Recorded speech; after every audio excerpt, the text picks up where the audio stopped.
아프리카 최초로 개최된 2025 G20 정상회의 현장 모습 보고 오겠습니다.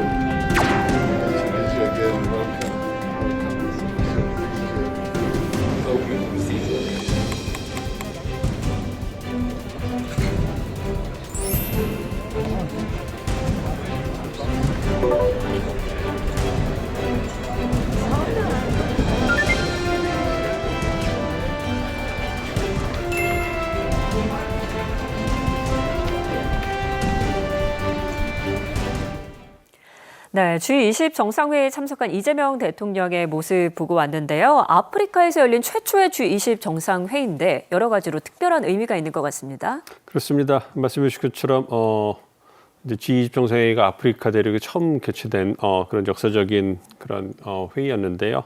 이게 G20 정상회의가 1999년에 창설이 됐어요. 그런데도 불구하고 이제 아프리카에서는 처음 개최되는 걸 보면 대륙별로 어떤 경제 불평등이라든지 기회 불평등이 존재했던 게 사실인 거고요. 그러한 측면에서 이제 아프리카 대륙에서 G20 정상회의가 개최됐기 때문에 이제 모든 대륙에서 G20 정상회의가 개최된 그런 역사적인 의미가 있습니다. 그런 그 역사적인 장소에 우리 이재명 대통령께서 참석하셔가지고 어떤 글로벌 책임 핵심 강국으로서의 어떤 면모를 위상을 강화하는 이러한 모습을 보여주셨는데요.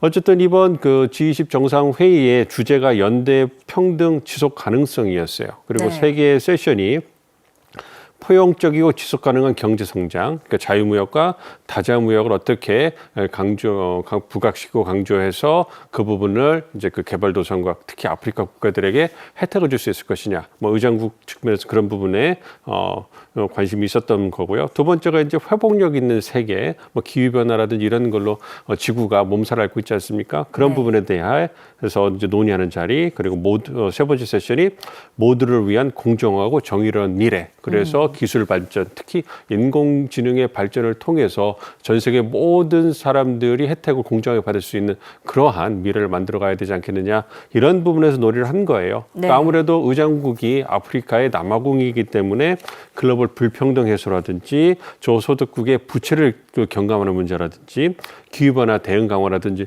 이러한 현실적인 의제를 주로 이제 부각을 시킨 거죠. 이걸 통해서 이제 선진국도 있고 개발동국도 있는 회원국 간의 논의를 통해 가지고 이러한 당면한 문제를 함께 해결해 나가자, 이런 그 어떤 협력의 장이 열렸다, 이렇게 보고 있습니다. 네.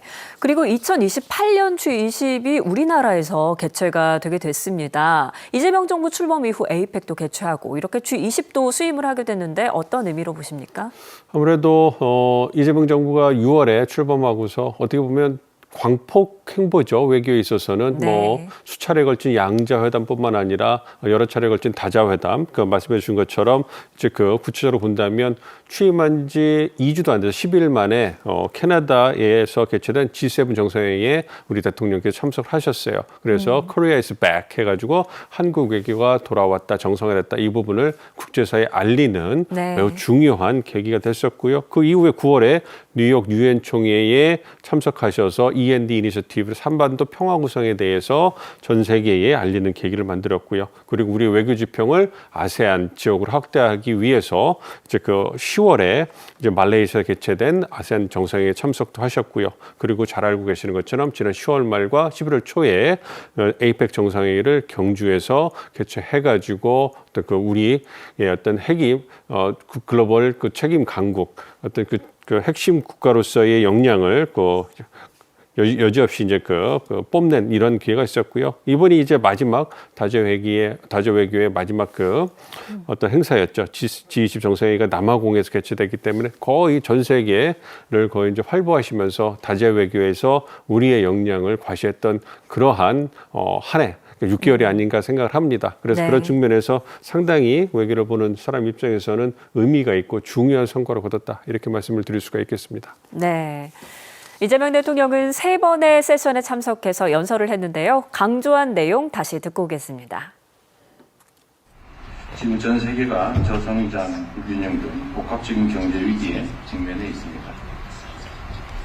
이대로 격차와 불균형이 심화되면 이웃은 물론 우리들 각자의 미래조차 장담할 수 없게 될 것입니다.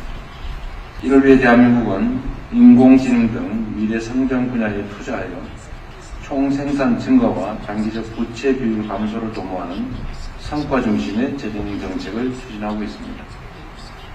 성장 잠재력 제고를 위해서 예측 가능한 무역 투자 환경을 조성해야 합니다.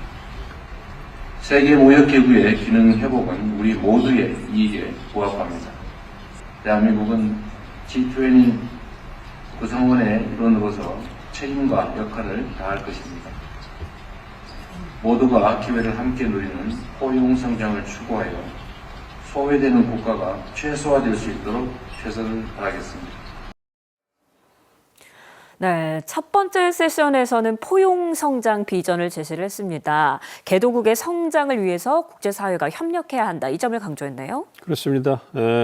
잘 아시는 것처럼 이번 G20 정상회의가 남아공에서 개최가 됐기 때문에 아무래도 전 세계 대륙을 봤을 때 가장 경제적 불평등이라든지 기회 불평등으로 고통받는 그 대륙이 아프리카 아니겠습니까? 네. 그래서 그러한 상황을 고려해서 1세션에 G20 정상회의 1세션의 주제 자체도 누구도 소외받지 않는 포용적 지속 가능한 성장이었어요. 네. 그걸 위해서 경제 성장이라든지 무역 역할이라든지 개발 자원을 어떻게 확보할 것인지, 그리고 아프리카 국가, 저소득 국가들이 갖고 있는 채무를 어떻게 경감해 줄 것인지, 그걸 위해서 다자 무역, 선진국, 중견국, 그리고 개도국이 어떻게 협력을 해나갈 것인지, 그리고 그걸 위해서 이제 자유무역, 다자 무역이 활성화가 이러한 그 개발도상국, 저소득국에도 경제 성장을 할 수 있는 기회를 제공해 줄 거 아닙니까?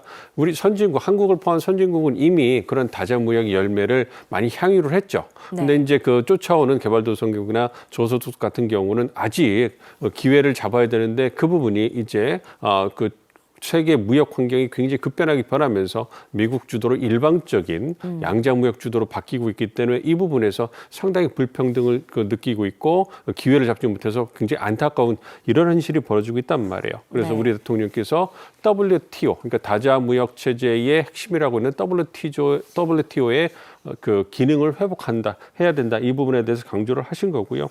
그래서 어쨌든 다자 개발도상국들의 어떤 발전을 위해서 한국이 이제 선도적 역할을 할 것이다, 이런 부분을 논의를 했다 생각을 하고 있습니다. 그런 부분에서 한국이 어떻게 이러한 그 개발도상국들의 발전을 위해서 어떤 그 재정 지원이라든지 개발 협력 부분에서 지원할 것인가, 이 부분에 대해서 이니셔티브를 던지고 그러한 부분을 통해서 선도적 역할을 해나가겠다, 이런 얘기를 했기 때문에 그 부분에서 우리의 국제적 위상이 상당히 제고된 것이 아닌가 이렇게 보고 있습니다. 네. 그리고 세 번째 세션에서는 지금까지 다자 외교에서 강조한 인공지능에 대한 내용 다시 한번 언급했습니다. 직접 듣고 오겠습니다.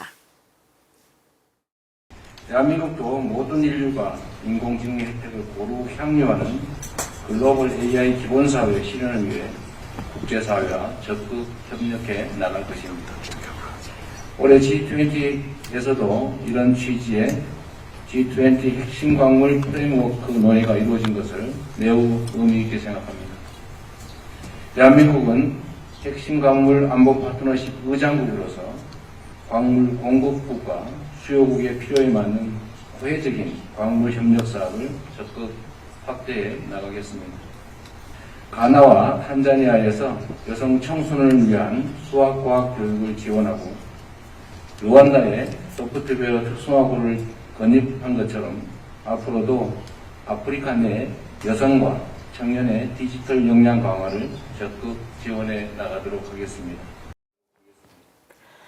누구나 인공지능 혜택을 누릴 수 있는 AI 기본 사회를 구축해야 한다라고 강조를 했습니다. 지난 APEC에서 우리가 강조를 했던 모두를 위한 AI, 이 비전과도 연결이 되는 것 같아요. 그렇습니다. 이게 포용 성장하고 연결되는 중요한 접점이거든요. 그러니까 우리 대통령께서 말씀해 주신 것처럼 기술 발전이라는 것은 인류에게 큰 기회이기도 되지만 도전도 된다고 이제 말씀을 하신 거예요. 그러니까 네. 그래서 이번 3세션의 주제가 모두를 위한 공정한 미래인 거예요. 이러한 AI로 대별되는 이러한 그 기술 발전의 열매를 선진국만 소수의 선진국만 향유하는 것이 아니라 모든 전 세계 인류가 함께 공유해야 된다는 거죠. 그래서 모두 다 끌어안아서 포용적으로 함께 그 경제 발전에 어떤 기술 발전의 혜택을 누릴 수 있는 사회가 돼야 된다. 이 말씀을 하시는 거고 그걸 위해서 이제 세 가지 측면으로 나눌 수 있는 거죠. 말씀해 주신 것처럼 글로벌 AI 기본 사회를 구축을 하겠다 이거니까 이거는 말씀드린 것처럼 포용적, 공정하게 모든 그 전 세계 인류들이 AI의 기술 혜택을 볼 수 있도록 그렇게 이제 기본적으로 누릴 수 있는 사회를 만들겠다 하는 거죠. 그걸 위해서 한국이 선도적 역할을 한다는 거고요.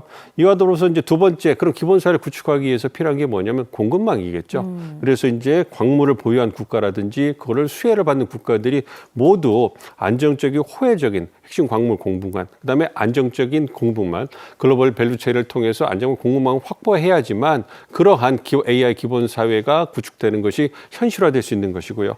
이렇게 그렇게 현실화되면 그다음에 할 건 뭐죠? 그거에 이제 그 열매를 이제 그 개도국이나 선진국에 있는 젊은 세대들 모든 세대가 기회를 똑같이 얻어야 될 거 아니겠습니까? 그래서 포용적 기회 창출을 위해서 대통령께서 조금 전 화면에 말씀하신 것처럼 아프리카 여성이나 청년들이 이 디지털 역량을 강화할 수 있도록 지원을 하겠다. 이를 통해서 양질의 일자리를 이 AI 분야에서 확보할 수 있도록 얻을 수 있도록 노력하겠다. 이렇게 말씀을 드린 겁니다. 그래서 우리가 APEC에서 AI 이니셔티브라고 그걸 주창을 하고 그거를 이제 선도적 역할을 해나가겠다고 이제 그 천명을 했거든요. 이 부분을 이제 글로벌 사우스까지 확대하는 그러한 그 모습을 보여줬다 이렇게 볼 수가 있겠습니다. 네. 그리고 이번 G20에서는 다자주의라는 표현이 담긴 정상 선언문이 채택이 됐습니다. 이뿐만 아니라 기후 문제도 그렇고 미국이 꺼리는 이슈들이 좀 포함이 된 것 같아요. 어떤 이유로 보십니까?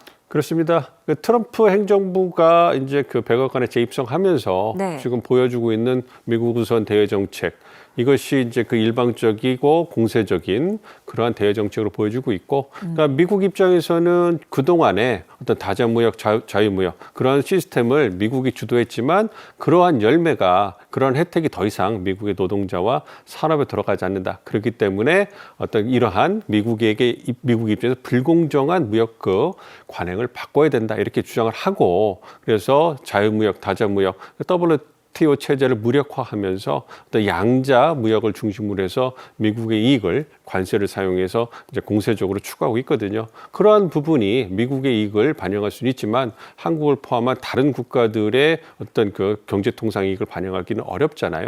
네. 그렇기 때문에 특히 남아공 이번에 그 G20 정상회의를 주재한 국가 같은 경우에도 여전히 다자무역, 자유무역의 열매를 통해서 경제 발전을 하고 번영을 해야 되는데 그 부분이 박탈되니까 그 부분에서 미국과 이견이 있을 수밖에 없는 거고요. 그래서 이러한 이견을 미국 측의 의견이 반영되지 않으니까 미국 정상은 이번에 불참을 한 거고요.